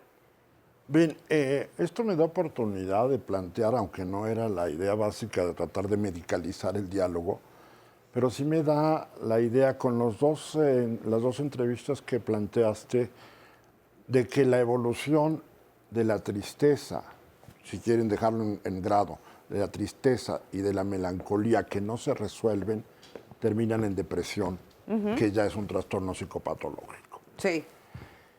Y aquí 2 puntos. Uno de la primera entrevista. Todos los duelos tienen una evolución normal que no debe ser mayor a 1 año. Un duelo que pasa de 1 año de evolución con todas sus etapas es un duelo que se convierte en duelo patológico y que termina en depresión. Sí. En promedio, de las personas con mayor habilidad para resolver las tristezas y los duelos, tardarán mínimo 6 meses, pero podemos dejar 1 año. Después de 1 año, eso tiene que pasar a la historia, quedar como recuerdo, pero salir yo no soy tan negativista en ese sentido. Yo creo que sí hay posibilidades de ver la vida, pues aunque sea con un poquito de alegría, ¿no? Pero también hay algo cultural. Y en el plano de saber cómo, bueno, justamente para eso hay una gran variedad de terapias, principalmente mientras no hay un problema de depresión bien diagnosticado, cualquier tipo de terapia psicológica de orden, no me iría al psicoanálisis, me iría a la psicoterapia analíticamente orientada, a la logoterapia y finalmente probablemente a lo que está ahora muy de moda, que necesitan también verlo con un enfoque crítico, que es la terapia cognitivo-conductual. Ok, pues mire, terapias hay muchas. Ahorita regresamos a que contesten las demás. Vamos a ir a una pausa, pero sí es un tema muy importante, cómo reconocer la tristeza en el otro. Vamos a una pausa y hablamos de eso. La melancolía es la felicidad de estar triste. Victor Hugo, novelista francés. Con el deporte a mí me ayuda mucho. Sí, ir a hacer ejercicio. Llorando, desahogándome con mis amigas.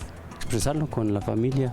Socialmente se nos ha enseñado a reprimirlo desde niños, sobre todo a los varones, y es más permitido en mujeres, pero en realidad esto es algo inherente al ser humano y es como un bálsamo expresarlo. No tiene nada de malo el expresarlo a través de lágrimas o a través de comentárselo a un amigo. Generalmente lloro cuando hay nostalgia sobre seres queridos, a veces hasta me río, ¿no? Pero es más que nada ese recuerdo tan bonito que tienes que, pues sí, te ríes, así sacas como esa cosa bonita que te hacen sentir. Bueno, pues ya estamos aquí de regreso y me encanta escuchar las opiniones de cómo van lidiando con la tristeza, cuáles son las herramientas, todo esto.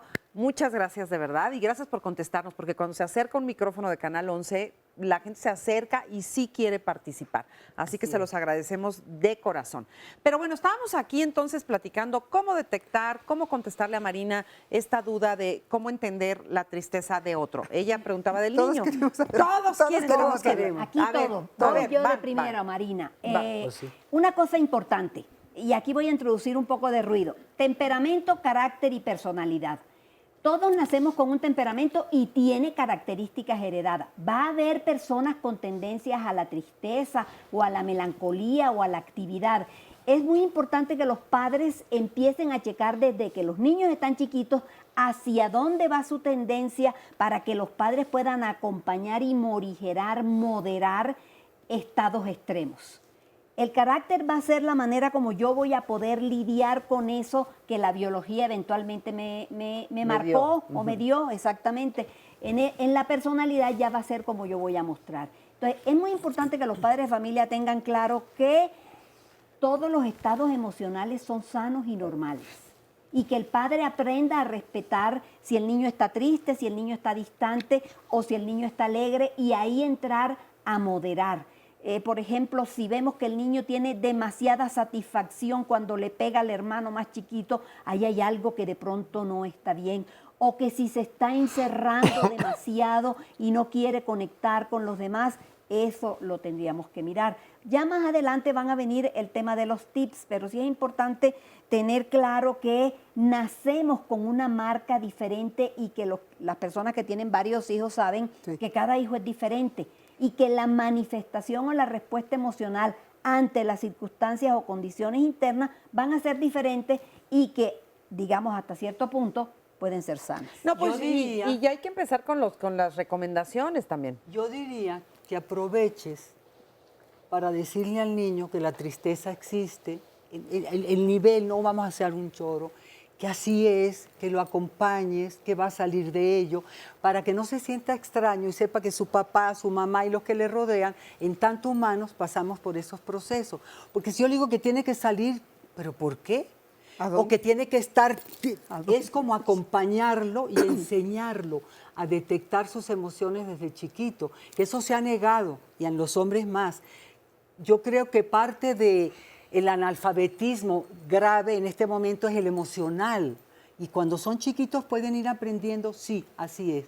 Yo me acuerdo cuando murió mi esposo, yo tengo muchas muertes, el chiquito, que ahora tiene 28 años, llevó, no sé dónde lo sacó, una cosita de echarle agua a las plantas y en la tumba lo hizo. Y alguien me dijo, no le digas, no. Él creció sabiendo que la muerte existe. Entonces yo me volví a casar, salía mucho y me preguntaba, ¿y van a regresar? Y le dije, yo quiero regresar. Mi deseo es regresar, pero yo no te lo puedo garantizar, hijo. La vida es esto, pero yo estoy. Y cuando no esté, estoy. Porque si no es meterlos en un mundo de fantasía, de Disney World, y cuando de repente llega la verdad de la vida, de las pérdidas, de lo inevitable, no tengo herramientas.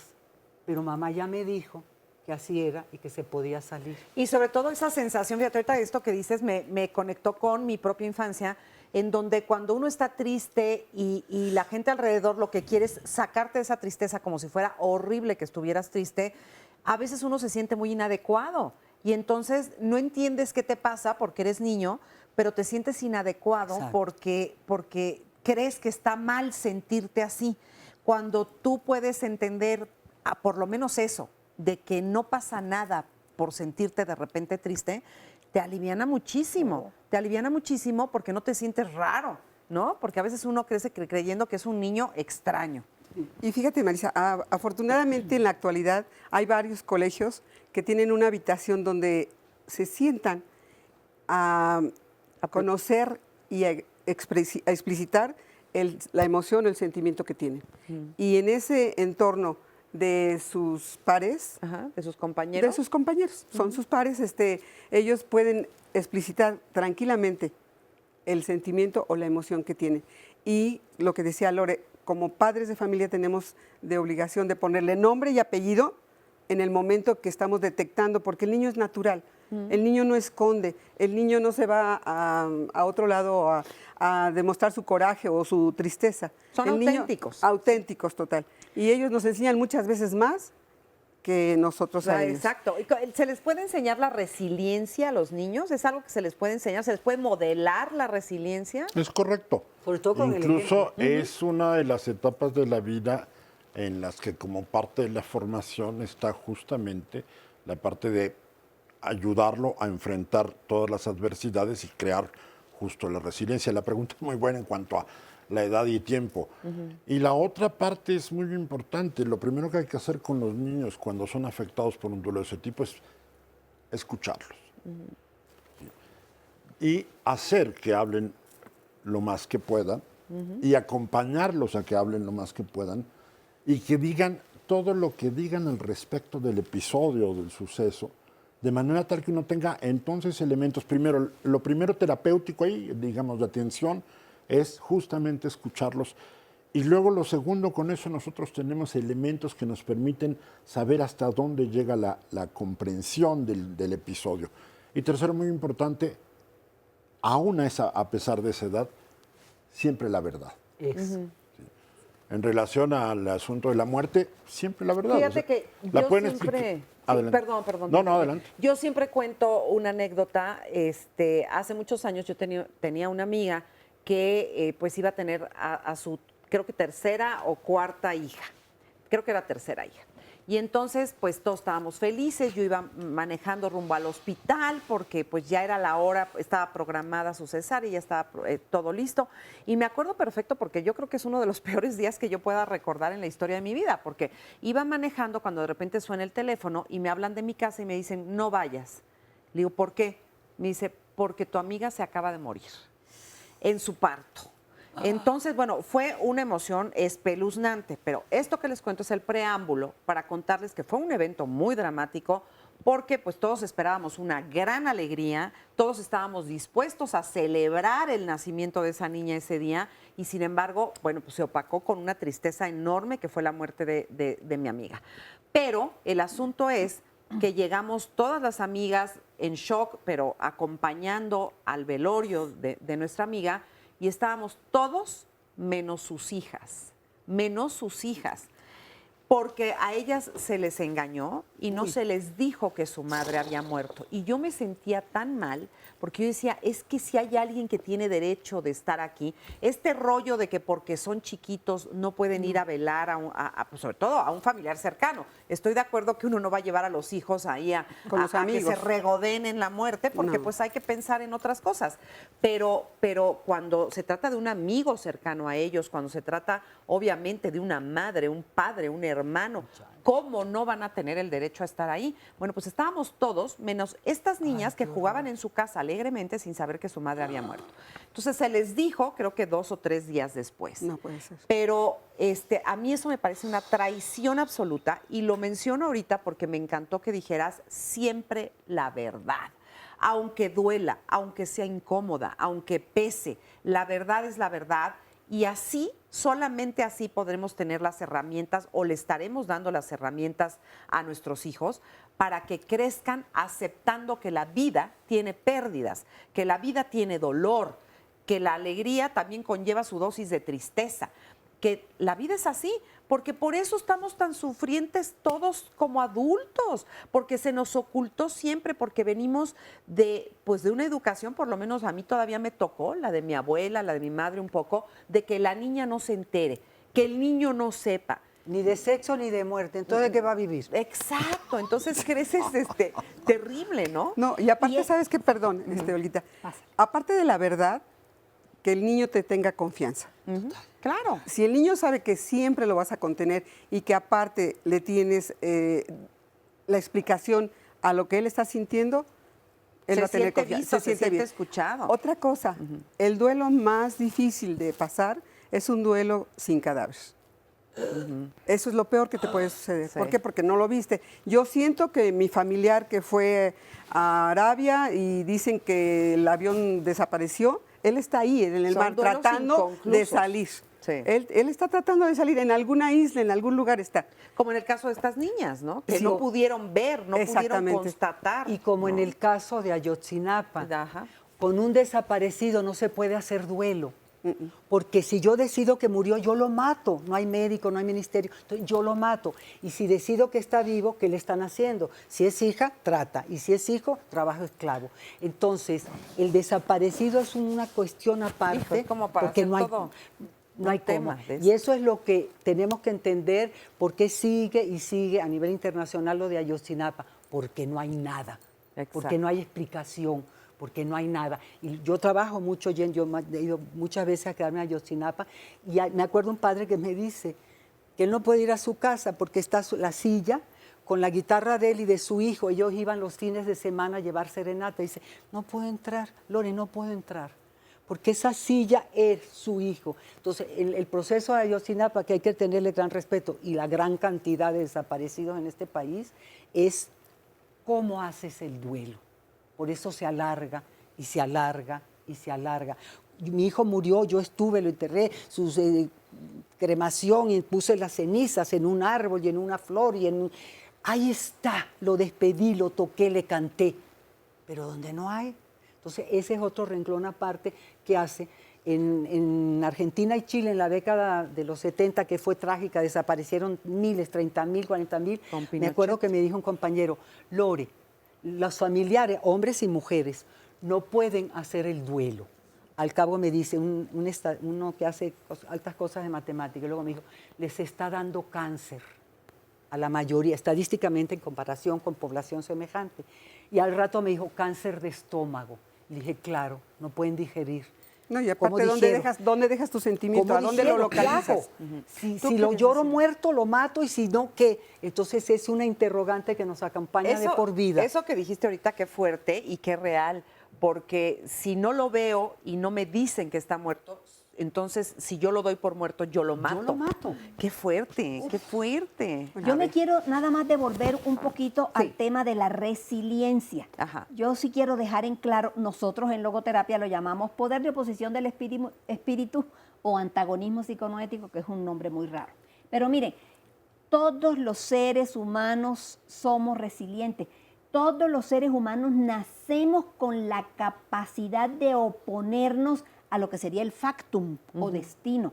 Eso es muy importante dejarlo en claro en la población, porque todos los seres humanos, eso sí, en la medida en que se maleduca y se sobreprotege a los niños, desconectándolos de sí mismos, les estamos negando la posibilidad de que potencialicen la capacidad que se tiene.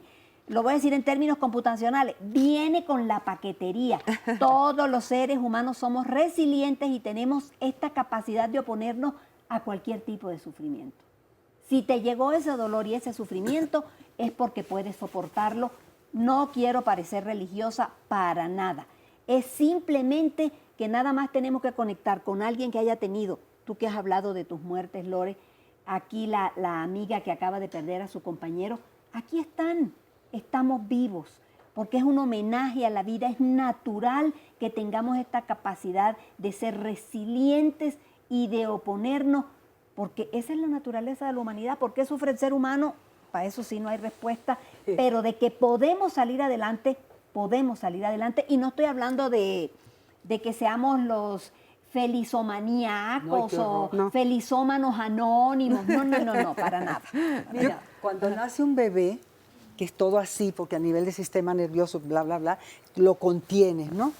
Y lo estructuras así, ese contener físico es el contener también con un niño y con un adulto, como tocarlo, como abrazarlo, como contenerlo en medio de su dolor. Y como dice la compañera, la verdad, desde chiquito tenemos que saber que así es. Y vamos creciendo, que como sale el sol y se oculta, la vida tiene pérdidas, tiene fin. Entonces lo hago parte de mí. Yo no me enteré de nada porque la familia estaba en España y a los 15 años que muere una perrita, un poco me muero. Bueno, de ahí para el Real me vinieron muertes a pasto y por eso me dedico. Pero es un poco desde chiquillos saber así es y así es para todos. Sí. Y además que no tenemos tiempo, ¿no, José Manuel? Tú decías que el duelo normal podría ser de es un año. correcto. Yo quiero ir No hay al tiempo. duelo otra vez porque tu ejemplo De la de niña. tu amiga es dramático, porque justo a ese par de niñas, a las hermanas, a partir de ese momento no se les permitió desarrollar un duelo normal. Sí. Y entonces eso sí deja implicado una serie de deficiencias que impiden que, aunque traiga de base genética la posibilidad de resiliencia, la desarrolle totalmente. Sí. Y en la otra parte me parece muy importante otro punto que tiene que ver con esto. Vuelvo, dejo la idea clara. Todo duelo, no importa la magnitud, debe resolverse en un lapso no mayor de un año. Si no se resuelve en un lapso de un año, es un duelo que requiere la intervención de un profesional porque es un duelo patológico. Les ejemplifico rápido. Mi último trabajo en la dirección del IMSS fue coordinar el equipo de psicología y psiquiatría que atendió a las víctimas del incendio en la guardería ABC. Sí. Mi equipo de trabajo está allá, todavía, allá se quedó, y nos encargamos de la atención de 600 personas entre los niños quemados y las familias, ¿no? las madres de los niños fallecidos. En la mayoría se ha logrado un buen efecto, una buena capacidad de resiliencia, tomando en cuenta que no hay duelo más difícil que el de la pérdida de un hijo. Claro. Entonces, esto es una porción importante, pero debe quedar claro que sí. Se debe resolver, hay capacidad para resolverlo, pero finalmente si hacemos ese tipo de errores, como el de, tristemente, la familia de tu amiga, No, les damos en el traste. Ahorita venimos. Una falta de Ahorita respeto venimos. a su humanidad es así.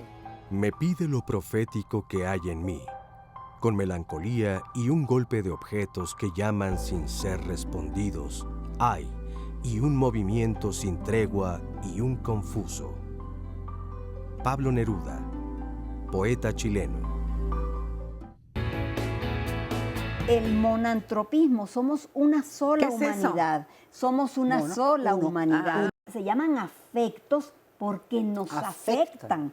Capacidad de levantarse a pesar de las pérdidas. Depende también del contexto familiar que nos levanta o de la que nos hunde.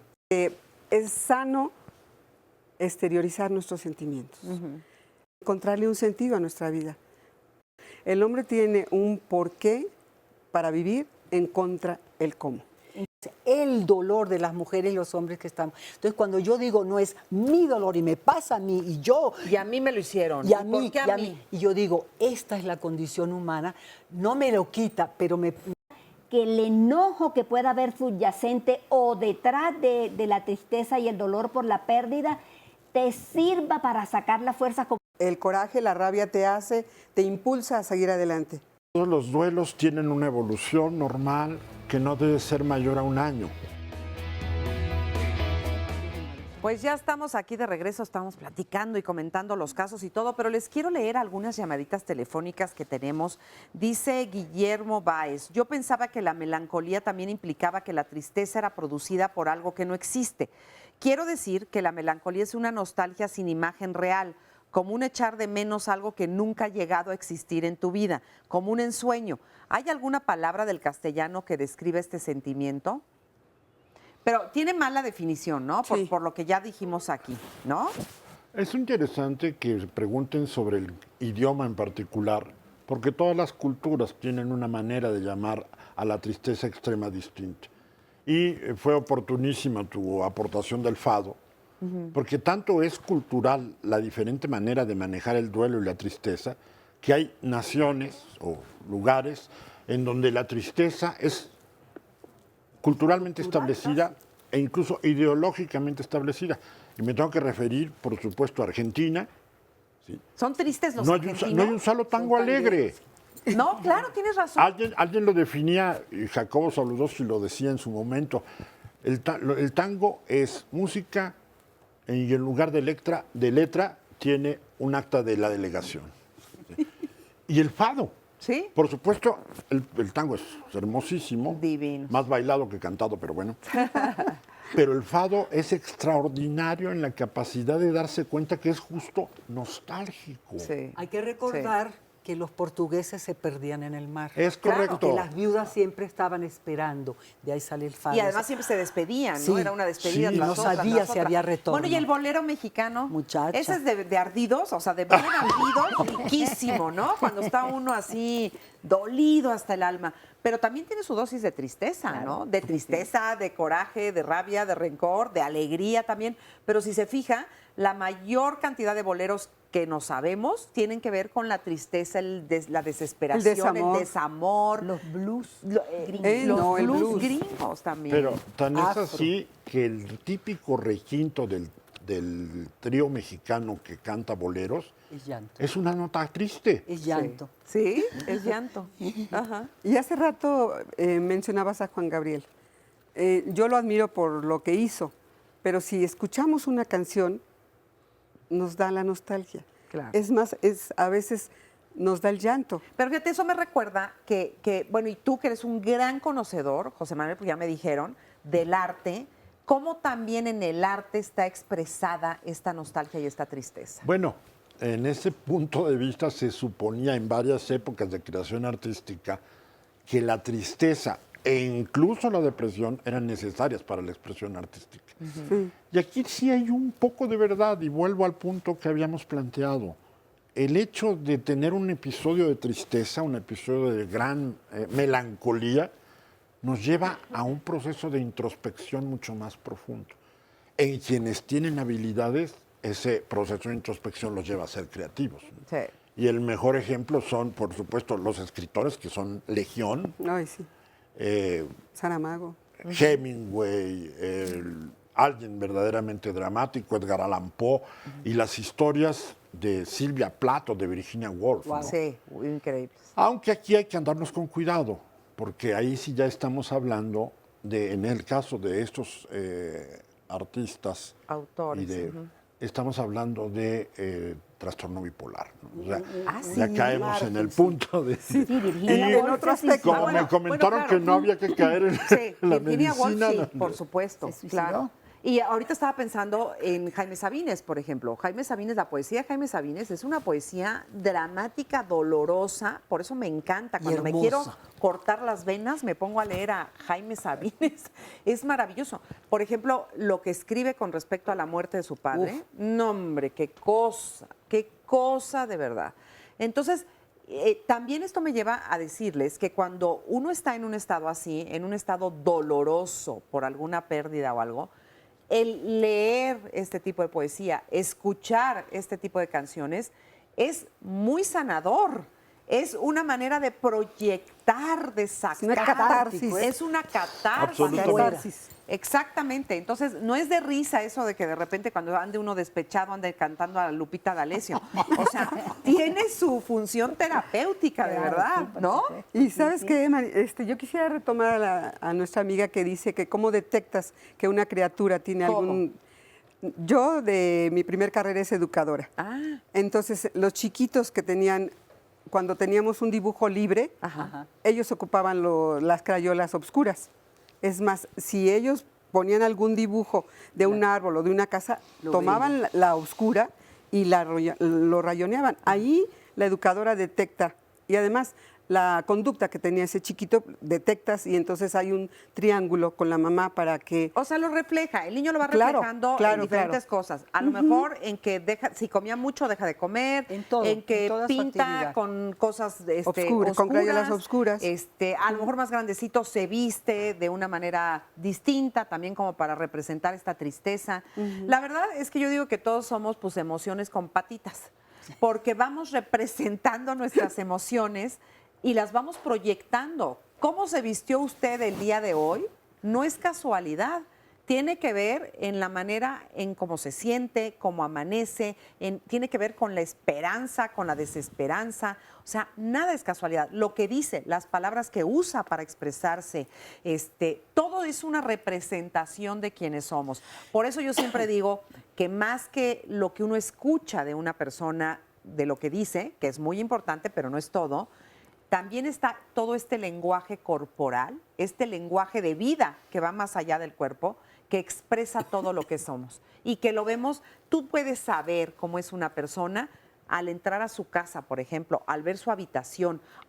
Yo digo que hasta al abrir la bolsa de una mujer te puedes dar cuenta, ¿no? Exactamente si es ordenada, si no es ordenada, si tiene muchas cosas, si es una persona que acumula, que no acumula. O sea, hay tantas cosas que hablan de nosotros, incluso investigadores cuando quieren saber cosas de las personas que están investigando, me refiero a policía, cosas así, se van a la basura.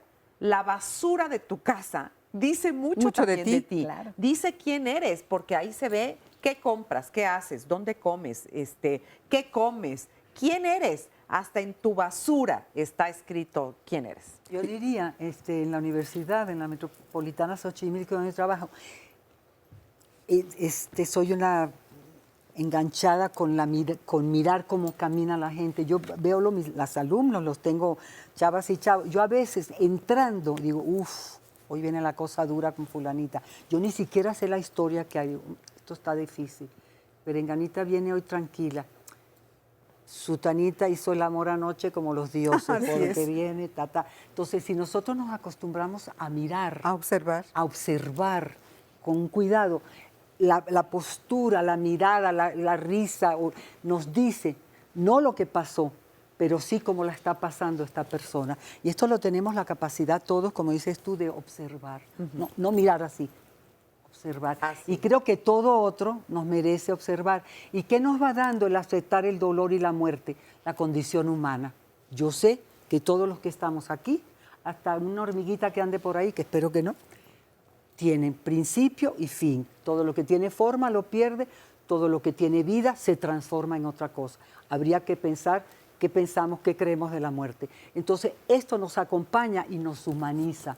¿Qué está pasando con la juventud y los niños norteamericanos, con los llamados papás helicópteros que están todo el día encima de ellos, que no sufra, que no llore, que no?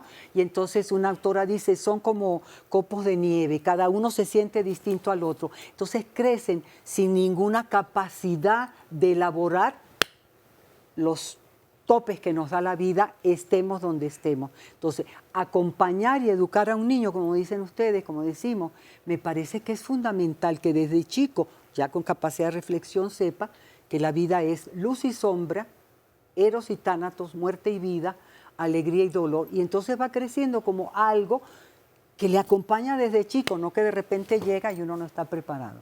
Yo quiero rememorar un poquito lo que decía una de las compañeras, que lo que no te mata te hace fuerte. Esa es una frase de Nietzsche, el filósofo alemán. Lo que no te mata te hace fuerte. En mi pueblo decían, mugre que no mata engorda. Sí, aquí también. Y otra frase célebre de Nietzsche que nos va a ayudar, en donde las emociones ponen mucha de la potencia y el dinamismo, la tristeza, la alegría, la nostalgia, todo lo que hemos trabajado el día de hoy, es quien tiene por qué vivir, es capaz de soportar casi cualquier cómo. Eso decía Nietzsche. Frank lo decía sin el casi. Quien tiene por qué vivir es capaz de soportar cualquier cómo. Entonces, tenemos la potencia. Quiero que nos vayamos con esa idea. También me quiero ir yo, que amanecí muy alegre. Ay, claro. No, y además claro. en la época en la que estamos, así es. en esta época navideña, aparte, ¿sabes otra cosa? Esta época navideña es de dos filos. Sí. Es terrible el lugar del ausente. Sí. Y Sí. debemos de entender que, bueno, al menos mi teoría es tener el lugar donde lo tenía ella. Sí. Más si es cercana a la muerte a diciembre, es difícil. La nostalgia, la melancolía, la tristeza van a estar presentes. Así es. Y bueno, ¿qué les dirían a las personas que nos están viendo ahorita? Porque sí es cierto que también las circunstancias, el clima incluso, la época de vida influye, ¿no? Quieras que no, que las campanitas, que los cánticos, que el olor a bacalao y a romeritos, todas estas cosas también influyen en el estado de ánimo, y yo creo que hay que decirlo, porque a veces nos da vergüenza, ¿no? Decir que la pasamos muy mal en ciertas temporadas porque nos traen muchos recuerdos.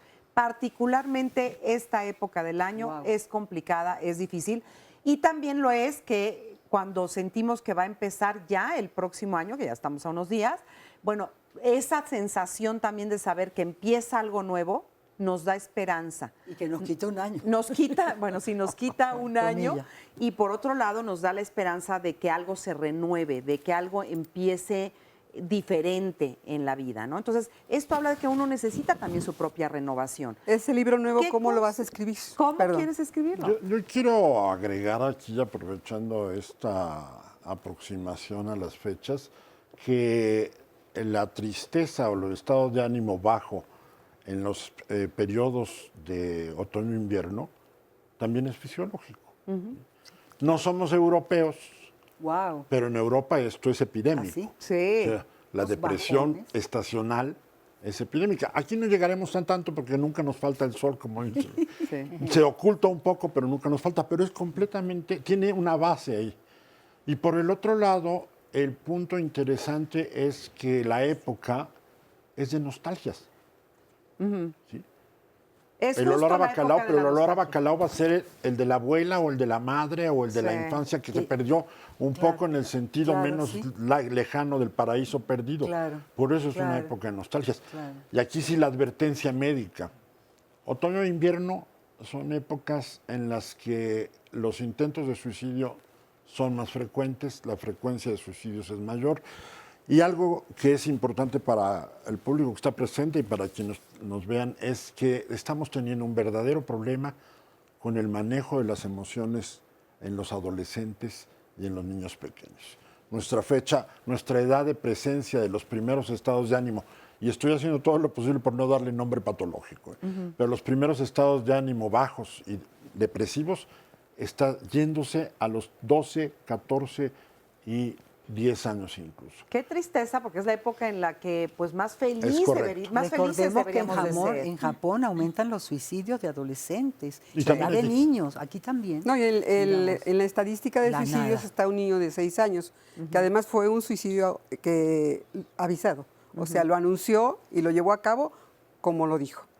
Pero como era tan pequeño, pues la mamá no pensó ni creyó que lo iba a llevar de esa manera. Déjame leer también algunas llamaditas. Dice Luisa Torres, y si la nostalgia viene porque sientes que ya nadie te quiere, te aprecia o simplemente te busca para un cafecito, antes yo me sentía sola, pero tenía una excusa o tenía una razón, vivía lejos. Pero ahora que me he mudado más cerca, sigo igual, nadie me llama, ni viene a mi casa, ni nada de nada. He intentado todo, decirlo, llamar yo, oír yo, y lo último, no dar señales, a ver si me echan en falta, pero craso error, ha sido peor. Esta llamada tiene que ver con la soledad, ¿no? Hay muchas llamadas que hemos estado recibiendo el día de hoy que nos hablan de esta sensación y sentimiento de soledad, del cual ya no hablamos mucho, pero brevemente me gustaría a ver que dijeran cómo se vive la soledad o cómo debería vivirse la soledad. Yo siempre he dicho que no es lo mismo estar solo que sentirse solo, ¿no? Tú puedes estar solo y estar muy bien acompañado por ti mismo, haciendo tus cositas sin que nadie te esté dando lata. Como decía Virginia Woolf, ¿no? Tener tu propia habitación. Bueno, pues a veces tienes toda la casa, no nada más una habitación. Tienes toda la casa para ti. Pero, pues esto es necesario aprender a vivirlo. Estar contigo, pero sentirte solo, tú puedes estar rodeado de muchísima gente y aún así sentirte solo. El tema de hoy, ya haremos otro de la soledad, es nostalgia, tristeza y melancolía. ¿Estarían de acuerdo en que podríamos cerrar este programa diciendo que son emociones que son inherentes al ser humano, que pueden ser muy productivas, muy sanas, si se transita momentáneamente por ellas, y que de la tristeza se puede aprender? De la tristeza nos conocemos a nosotros mismos, que no hay que tenerle miedo y que, bueno, pues hay que abrazarlas porque en ese momento será el momento en el que uno más necesita abrazarse a sí mismo. ¿Están de acuerdo? Yo creo que con eso nos podemos quedar. Con eso nos quedamos. Sí, con eso nos quedamos. ¿No? Muy bien. Y ya nos vamos, se nos fue el tiempo rapidísimo. Muchísimas gracias por haber estado con nosotros, de verdad nos da mucho gusto. También agradecerle a todo el público que nos acompañó el día de hoy aquí en el estudio. Muchas gracias a sus testimonios también. Yo diría una frasecita mexicana. Dila. Arrieros somos y en el camino andamos. Así es, parejos todos estamos igual. Y acuérdense que todos somos feliz triste. Que yo desde que descubrí esto me siento la más rayada con mi descubrimiento. Feliz triste. Lo voy a llevar. Muchas gracias, pásela muy bien y nos estamos viendo la próxima semana. Pie de página, mis Felices alumnos. fiestas. Dato, Marisa. Exacto. La tristeza, ¿cómo me dijiste? La tristeza. La que, bueno, Esta-